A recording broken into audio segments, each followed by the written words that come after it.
Lyon, ses ponts, ses lumières, sa fête des lumières. C'est une ville qui brille, une ville qui attire. Mais depuis quelques jours, une ombre immense s'est abattue sur la capitale des Gaules.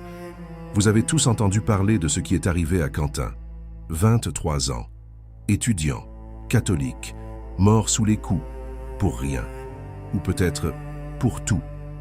Quand on regarde ce drame avec les yeux des journalistes, on voit une tragédie politique, un gâchis. Mais quand on regarde avec les yeux de l'histoire, on voit quelque chose de beaucoup plus ancien, de beaucoup plus profond. Car ici, à Lyon, le sol que vous piétinez est gorgé de mémoire. Ce n'est pas la première fois qu'un innocent tombe parce qu'il croit au ciel. Remontez le temps avec moi. Nous ne sommes plus en 2026, nous sommes en 177, au même endroit, sous le même ciel, et la foule grondait déjà. Regardez ces pierres. Aujourd'hui, c'est un jardin public. Les gens y promènent leurs chiens, les enfants y jouent. Mais fermez les yeux un instant. Nous sommes à Lugdunum, la capitale des Gaules. C'est ici que Rome montrait sa puissance. Et en l'an 177, la puissance de Rome avait peur. Peur de qui? D'une armée? D'envahisseurs barbares? Non. Rome avait peur d'une poignée d'hommes et de femmes qui refusaient d'adorer l'empereur. Parmi eux, Blandine. C'était une esclave, une rien du tout, une femme chétive, faible, fragile. Ses bourreaux pensèrent qu'elle craquerait à la première gifle. Ils se sont trompés. On a lâché les fauves, on a chauffé le fer, on a usé de toutes les tortures que l'enfer peut inventer. Le but n'était pas de la tuer tout de suite. Le but était de la briser, de lui faire dire « Je ne suis pas chrétienne ». Mais à chaque coup, cette petite esclave devenait un géant. Elle répétait inlassablement cette phrase, comme un bouclier invisible. « Je suis chrétienne, et il ne se fait aucun mal parmi nous ». Ce jour-là, dans l'arène, l'empire le plus puissant du monde a été vaincu, non pas par une épée, mais par l'endurance d'une esclave. Ils ont tué son corps, oui. Ils ont jeté ses cendres dans le Rhône pour effacer sa mémoire. Mais regardez où nous sommes. L'Empire romain a disparu. Mais le nom de Blandine est toujours là. Parce que le martyr ne meurt pas. Il s'aime. Et c'est là que l'histoire de Quentin nous rejoint. Mais pour comprendre pourquoi le sang coule ici, il faut comprendre ce qu'est Lyon. Ce n'est pas une ville comme les autres.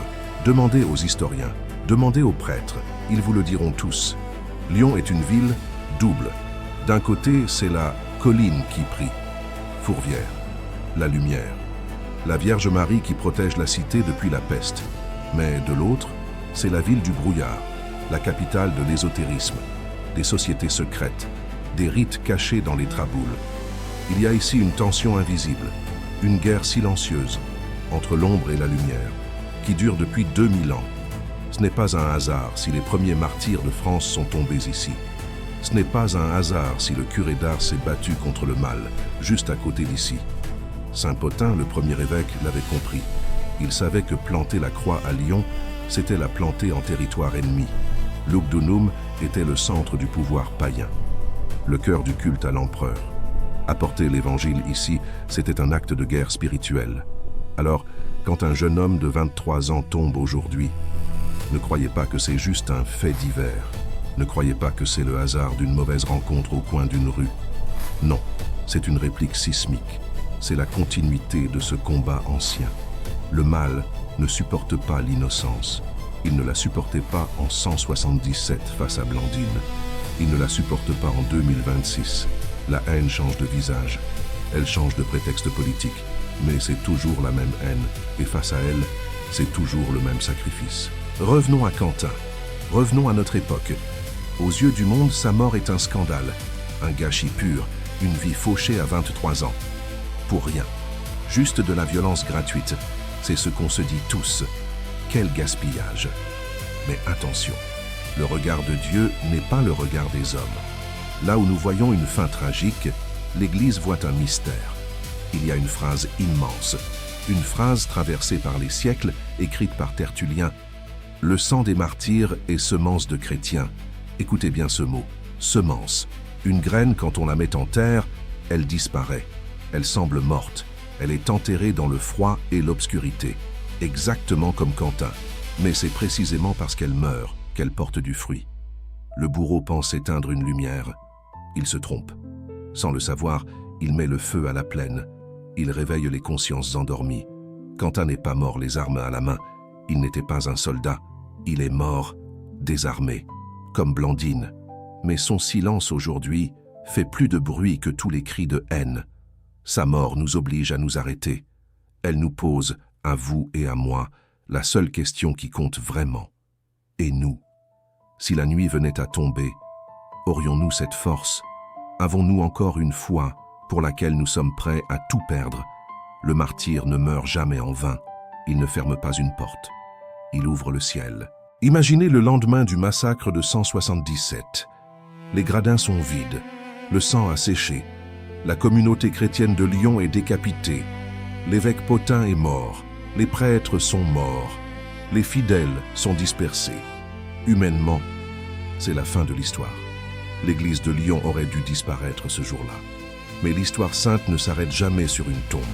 Des cendres de ce désastre, un homme s'est levé. Irénée. Il est arrivé d'Orient. Il a vu l'horreur. Il aurait pu fuir. Il aurait pu appeler à la vengeance contre Rome. Mais il a fait quelque chose de beaucoup plus difficile. Il a reconstruit. Sur le sang des martyrs, il a bâti la doctrine de la paix. Il est devenu le deuxième évêque de Lyon. Et face au chaos de son époque, face aux fausses croyances, face à la gnose qui divisait les esprits, Irénée a répondu par l'unité. Il a transformé la douleur en intelligence, le sacrifice en lumière. C'est grâce à lui si Lyon est devenue la primatiale des Gaules. Parce que la réponse chrétienne à la violence, ce n'est pas la contre-violence, c'est la construction. Aujourd'hui, face à la mort de Quentin, nous avons le même choix. Nous pouvons rester dans les ruines à pleurer ou à crier, ou nous pouvons faire comme Irénée, ramasser le flambeau et continuer à bâtir.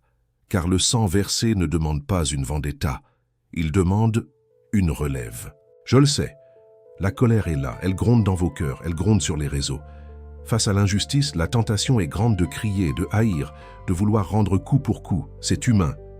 Mais écoutez le silence de Quentin. Ce n'est pas le silence de la défaite, c'est le silence de l'éternité. À ceux qui veulent le chaos, Quentin répond par la paix. À ceux qui veulent la vengeance, les martyrs de Lyon depuis 2000 ans répondent par la dignité. Ne nous trompons pas de combat.